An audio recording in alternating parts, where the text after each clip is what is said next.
For today's small business owner, the marketing landscape has more choices than a fancy schmancy Las Vegas buffet.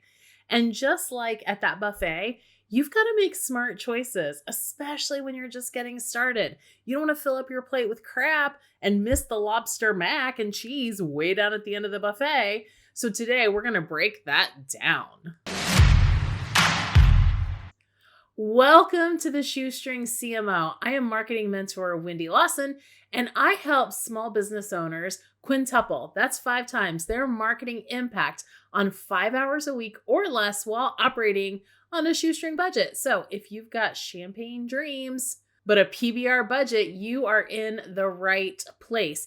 Now, today, I want to talk about getting started with marketing your small business. In theory, you should be watching this right as you've started your business and you're like, what do I need to do from a marketing standpoint? Because I want to give you 3 things to think about that are going to be the hallmark or the beginning, the foundation of your marketing strategies for your small business.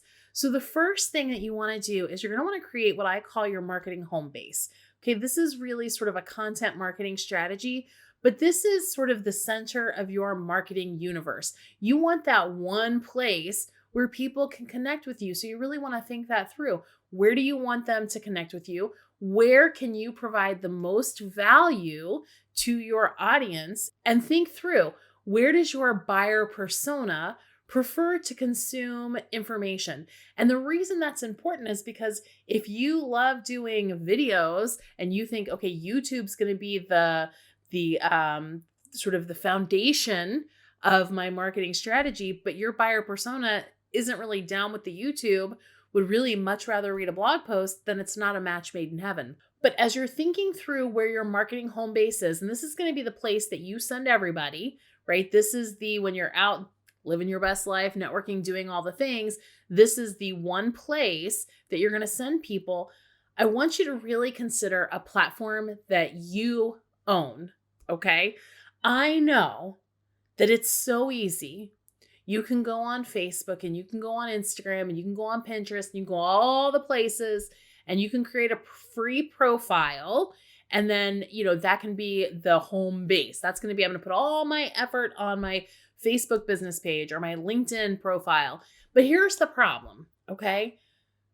It is not Facebook or Instagram or LinkedIn or Pinterest. It's not their job to market your business. You know whose job it is? Oh, that would be you. Congratulations, you are well qualified for this job. So good job, you. It's not their job, okay? And so when you are saying, you know what, I'm going to rely solely on a free platform to market my business, you're putting your business at risk. Because if the platform goes down, if for whatever reason your audience isn't seeing your post, then you have no marketing plan. You have no strategy. You have no way to connect with your people. Remember that the mission, and they're very transparent about this, the mission of Facebook and Instagram and Pinterest is to keep people on the platform for as long as possible. That's not your mission. Your mission is not to just connect with people on a platform and get them to stay there. Your mission is to support your business, right? Your business has a mission. You are in business for a reason. So you can use social channels to promote your business, but it can't be your home base because their vision is not aligned with your vision. Marketing is how you establish visibility. It's how you establish authority. It's how you build trust. It's what leads to sales. So if there's no marketing, there's no sales. And if there's no sales, there's no business.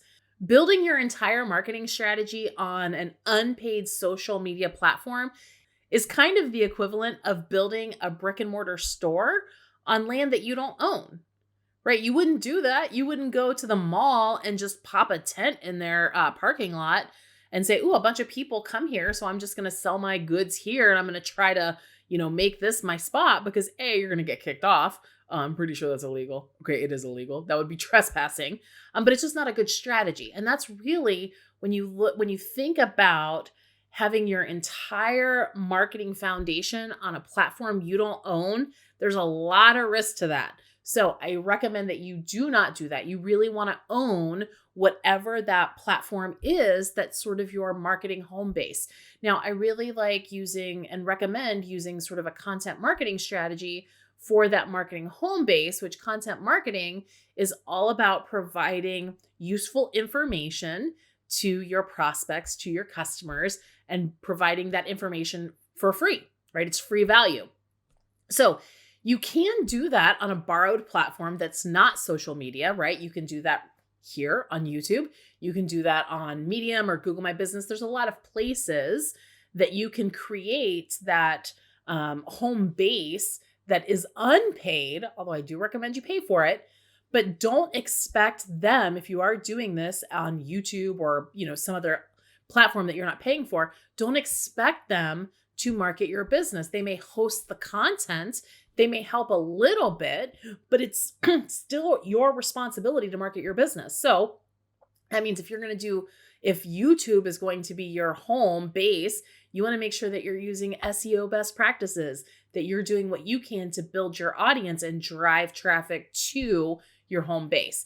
So creating your home base is number one, okay? Do not let it be on social media. I'm going to talk about social media in 1 second, but that is not the center of your marketing universe, right? You want that to be a platform ideally that you control, that you pay for, that you own. Ain't nobody going to take it away from you, right? They're not going to kick you off the land. They're not going to say, get out of the mall parking lot, lady. You own this little corner of the internet. Number 2 is developing an email strategy. Now, we still use email. We still love email. Email's still really, really important. I know our inboxes get inundated.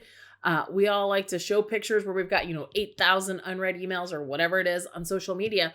But the reason we have so many emails is because we keep using it. We keep giving our emails out to business.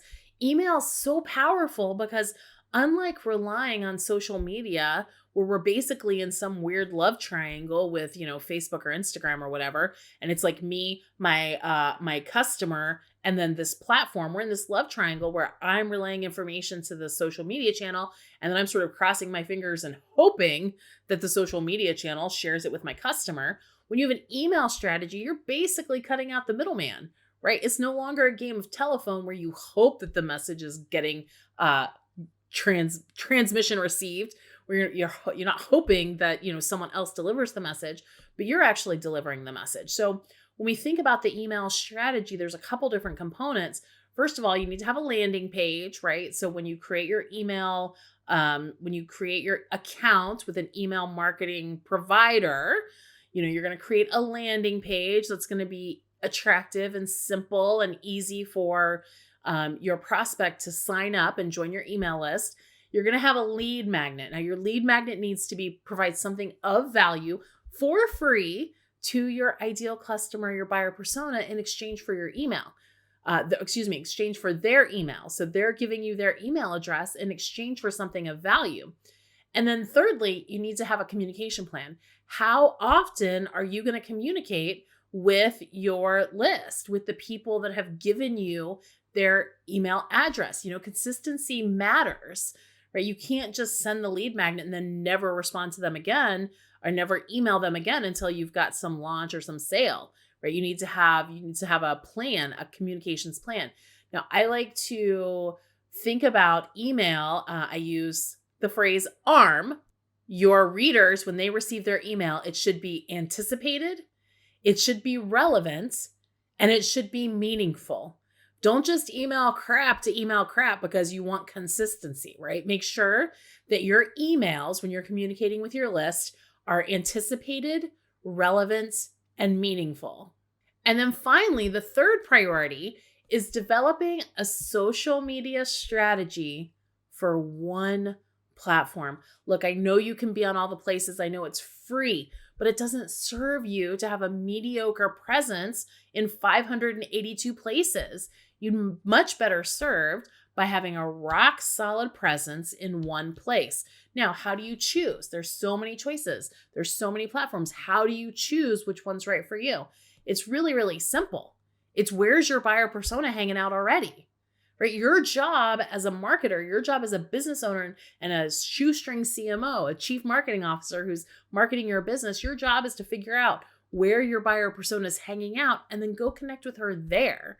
So if you focus on one channel initially, and I'm just saying initially, I'm not saying you only for the rest of your business are only going to be on one platform, but you want to start with just one because you want to make this simple so that you can grow, right? If you're spread so thin, you can never grow. So you want to identify where is your buyer persona already hanging out, and start there, focus there. And I want you to remember, this is a little bit of a mindset thing. It can be really, really hard, okay? Really, really hard when we go on a new channel that we don't have a following on and we all start with 0 followers and you look around and you see, oh, she's got 11 billion followers and this person over here has got 487 million and everybody's killing it except for me. Listen, we all started at the same place. We all started at 0. They're just deeper in their journey. They're just faster on their journey than you are. They've gone farther than you have. So start with 1. Focus on providing good content on that channel. Focus on engagement. Remember, it's called social media. It's not called post and ghost media. It's social media, which means we engage and we're social there. And focus on organic growth.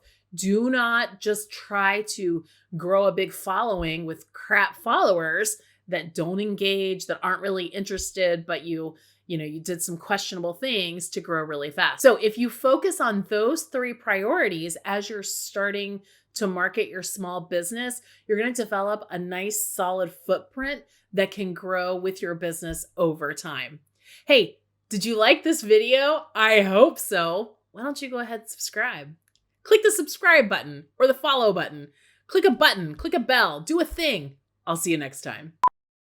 Filling up the buffet plates with, not the best stuff at the buffet, all right, is kind of the equivalent of building a brick and mortar